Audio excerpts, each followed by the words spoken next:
जीवन अपने परिवार के लिए, अपने बच्चों के लिए, अपनी पत्नी के लिए, अपने पति के लिए झोंक देते हैं, लेकिन अंततः परिणाम क्या निकल कर आता है?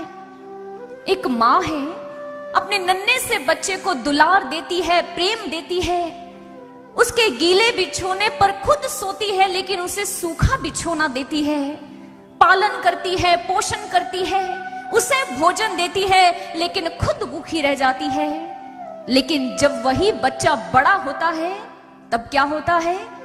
वही बच्चा अपनी माँ को, अपने पिता को वृद्धाश्रम में छोड़ आता है और अपने जीवन के उस कर्तव्य से मुक्त हो जाता है।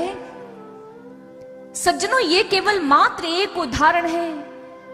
अपने आसपास और अपने जीवन में झांक कर देखिए, रोज का समाचार पत्र जो हमारे घर में आता है, जो न्यूज चैनल पर न्यूज आती है, ये आपको स्पष्ट बताएगी कि संसार के जो रिश्ते नाते हैं कैसे हैं, खोखले हो चुके हैं। हर रिश्ते में से, हर नाते में से एक दर्द भरा क्रंदन सुनाई देता है, एक पुकार, एक टीस सुनाई देती है, क्योंकि ये रिश्ते, ये नाते केवल मात्र स्वार्थ की बैसाखियों पर टिके हैं, खोखले हैं भीतर से, और हम सारा जीवन गजेंद्र की ही भांति इन्हीं के संग अपने प्रीत की डोरी बांधे रखते हैं और इन्हीं का ही पोषण करते रहते हैं। जो संसार का सबसे अटूट रिश्ता था, जो सबसे महत्वपूर्ण रिश्ता था, हमने उससे ही डोरी नहीं बांधी।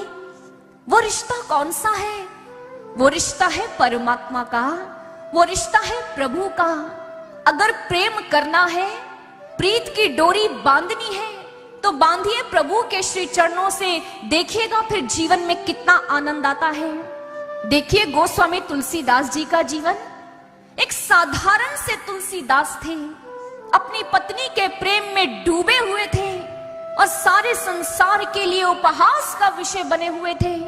लेकिन जैसे ही जीवन में गुरु आए, उन्होंने तुलसीदास को प्रभु का दर्शन करवा दिया, प्रभु से उनकी डोर को जोड़ दिया, और फिर क्या हुआ? जो उपहास का विषय थे वो पूजनीय बन गए और गोस्वामी तुलसीदास जी के रूप में उनकी पूजा होने लगी। सीखिए इतिहास से, वो अशोक जिसने धन और वैभव के लिए कितने लोगों की हत्या की, रक्त की नदियां बहा दी, लेकिन फिर भी सुख की किरण को कमा नहीं पाया। धन के अंबार पर बैठा है, लेकिन फिर भी व्याकुल रहा, अशांत रहा। लेकिन जिस समय महाबुद्ध जीवन में आए, उसके जीवन को सुंदर मार्गदर्शन दिया और उसे प्रभु से कनेक्ट कर दिया, प्रभु से जोड़ दिया। उसकी प्रीति प्रभु से हो गई और वही चंड अशोक फिर महान अशोक में परिवर्तित हो गया। खोलिए इतिहास को और पढ़िए विभीषण की कहानी, जो रावण की लंका में रहता था, लेकिन उसका जीवन कैसा था? जैसे दांतों के बीच में जीवा, हमेशा आकुल व्याकुल परेशान रहता। लेकिन जिस समय हनुमान जी जीवन में आए, प्रभु राम से प्रीति करवा दी, और जब श्री राम के पास पहुंचे तो श्री राम ने संबोधन क्या दिया?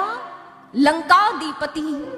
विभीषण को प्रभु ने स्वतः ही सब कुछ प्रदान कर दिया। यह है प्रभु की प्रीति, यह है प्रभु का प्रेम, उनकी दया।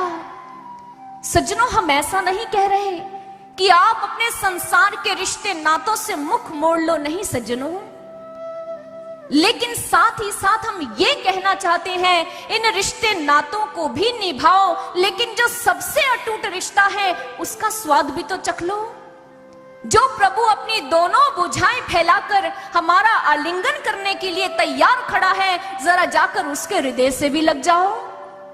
आपको देखने में भले ही ये मंच साधारण लगे, लेकिन ये मंच साधारण नहीं। बांके बिहारी यहाँ खड़े हैं और अपनी दोनों भुजाओं को खोलकर आपका आह्वान कर रहे हैं कि आओ और आकर मुझसे अपनी प्रीति की डोरी को जोड़ लो, मुझसे प्रेम कर लो। एक बार उस प्रभु से प्रीत कर कर तो देखिए। ये समय है उस प्रभु को पाने का, ये समय है अपने राम के गुणगान का, ये समय है अपने कृष्ण से प्रेम करने का। उठिए, मोह की नींद को त्यागिए, और जाकर राम की भक्ति करिए, कृष्ण की भक्ति करिए। यही हमारे संतों महापुरुषों ने समझाया। मानव जीवन एक अवसर है उस प्रभु से मिलने का, उस प्रभु से प्रीति करने का, उस प्रभु के श्री चरणों में अपने प्रेम की डोरी को बांधने का एक अवसर है, एक सुअवसर है।